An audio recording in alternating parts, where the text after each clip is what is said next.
part of living with early experiences of childhood trauma is that we often as adults get very triggered and very overwhelmed by our emotional pain and our physical pain, and either, to be honest, can do it because your background protective autonomic nervous system isn't going to stop and pause and make and work out, is this physical pain or is this emotional pain?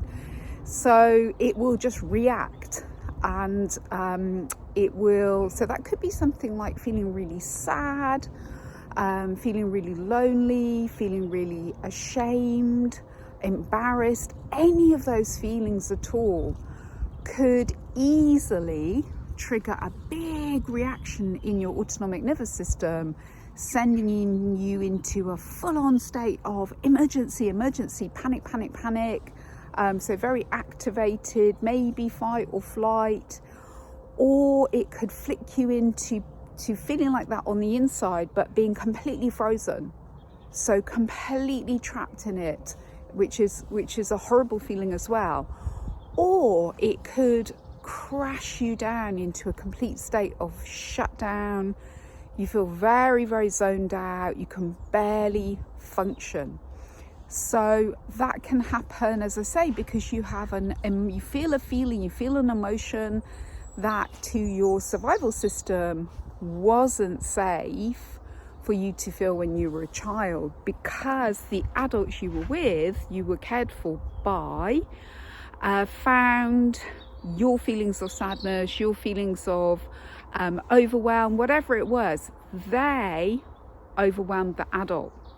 So the adult either quickly tried to shut you down and stop you feeling sad, or tell you that you weren't sad, or go into some kind of state of panic or complete shutdown themselves. And remember, all this stuff happens like that. It's not that they would have intentionally decided to do that, but it would have activated something in them.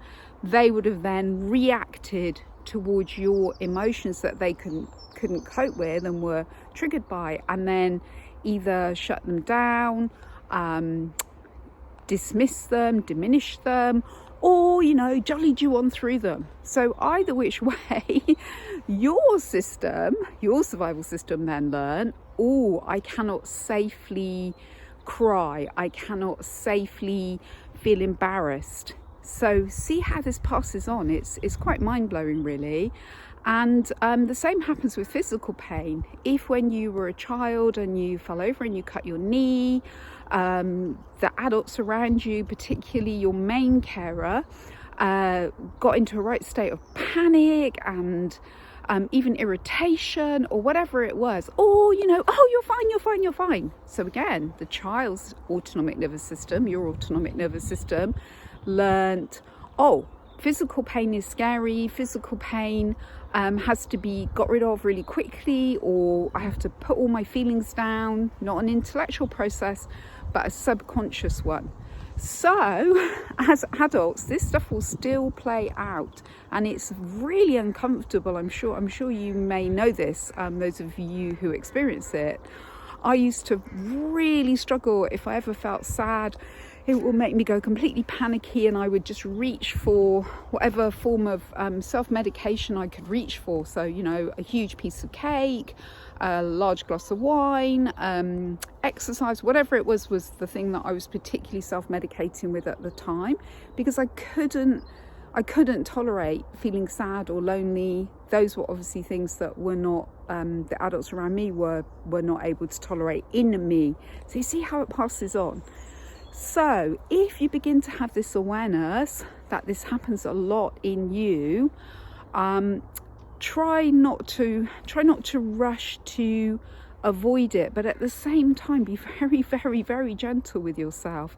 This is real, it's very powerful, and you need to really respect that this is an intergenerational problem, if you like, or wounding. So it's not a fault in you at all.